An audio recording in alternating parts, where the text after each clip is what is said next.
ఈ గాంధీనగరంలో ఏర్పాటు చేయడం అనేది ఎంత ఒడిదుడుకులతో ఇబ్బందితో కూడుకున్నటువంటి వ్యవహారంలో ఈ ఊరి వాసిగా ఇక్కడ ఉద్యోగం చేసిన వ్యక్తిగా మరి నేను ఆనాడు ఏపీ ఎన్జిఓ సంఘం టౌన్ ఎన్నికలు కంటెస్ట్ పెట్టినప్పుడు జరిగిన ఎన్నికే ఈ ఏపీ ఎన్జిఓ సంఘం నగర శాఖ జరిగిన ఆఖరి ఎన్నిక.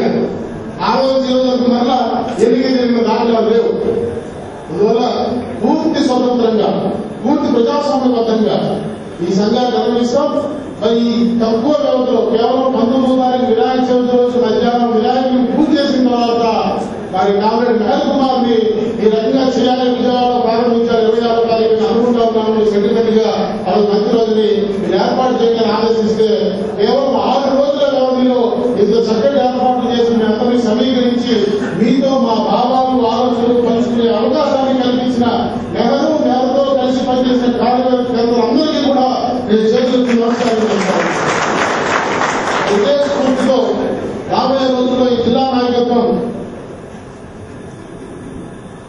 కామ్రేడ్ బివి మెహర్ కుమార్ అట్లాగే comrade B V Krishna medical health department Machilipatnam నుంచి వీరిద్దరి ఆధ్వర్యంలో ఈ జిల్లా సంఘం పూర్తిగా మనం రెవెన్యూ డివిజన్ ప్రాతిపదికన రెవెన్యూ డివిజన్ కార్యవర్గాలు ఏర్పాటు చేసుకుని ముందుకు పోవాలని నిర్ణయం తీసుకున్నాం.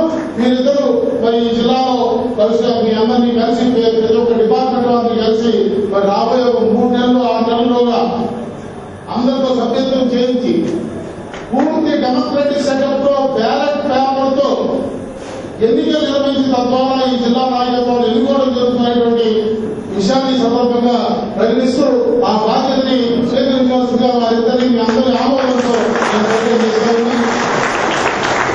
అదేవిధంగా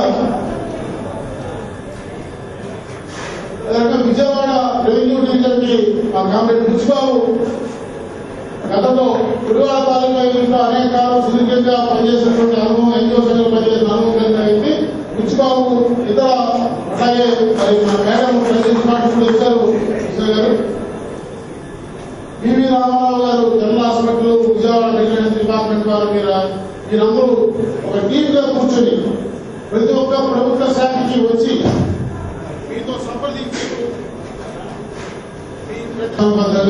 ఈ జిల్లా సంఘానికి ఎన్నికలు నిర్వహించిన ఆ రోజు జరిగి వల్ల పెట్టుకోండి.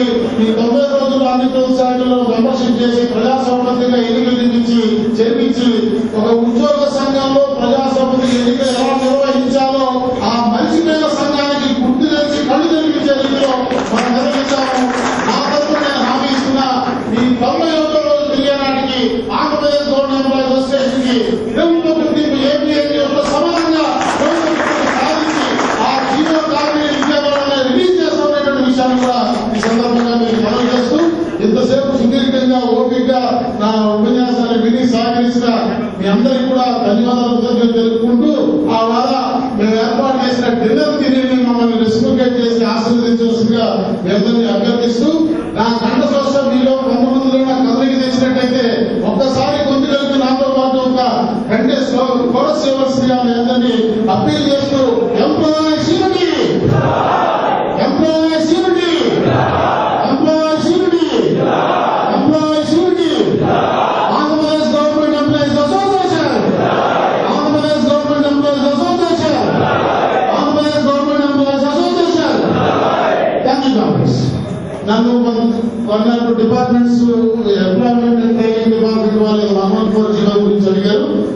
వారు ఎవరో వచ్చినట్టయితే నన్ను సంప్రదించవచ్చు. 114 జీవో ఈజ్ రిలేషన్ 1978 పేరు కమిషన్ రికమెండేషన్ ఆధారంగా ఇచ్చినటువంటి ఉత్తర్వు 1/1/74 నాటికి తర్వాత నియామకం అయిన వాళ్ళు లేదా ఆ రోజు సర్వీస్ లో ఉండి ఆ డేట్ తర్వాత డిగ్రీ క్వాలిఫికేషన్ ఎంక్వైరీ చేసిన వారికి ఎడిషనల్ ఇంక్రిమెంట్ శాంక్షన్ చేసే ఇచ్చినటువంటి ఉత్తర్వు.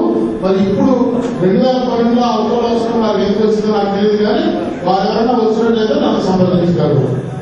శ్రీనివాస్, ఎల్ఎన్ పూర్ణచంద్రరావు వీళ్ళు ఎవరైతే ఈ కార్యక్రమం నిర్వహణలో సాయి శక్తివంతులను కష్టపడి పనిచేస్తారో వారికి ప్రత్యేక ధన్యవాదాలతో పాటు వారికి తగ్గ సముచిత స్థానం ఖచ్చితంగా ఈ సంఘ కార్యవర్గాల్లో ఉంటుందనే విషయాన్ని మాత్రం ఈ సందర్భంగా వారి నామినేషన్ సమర్పిస్తున్నాను.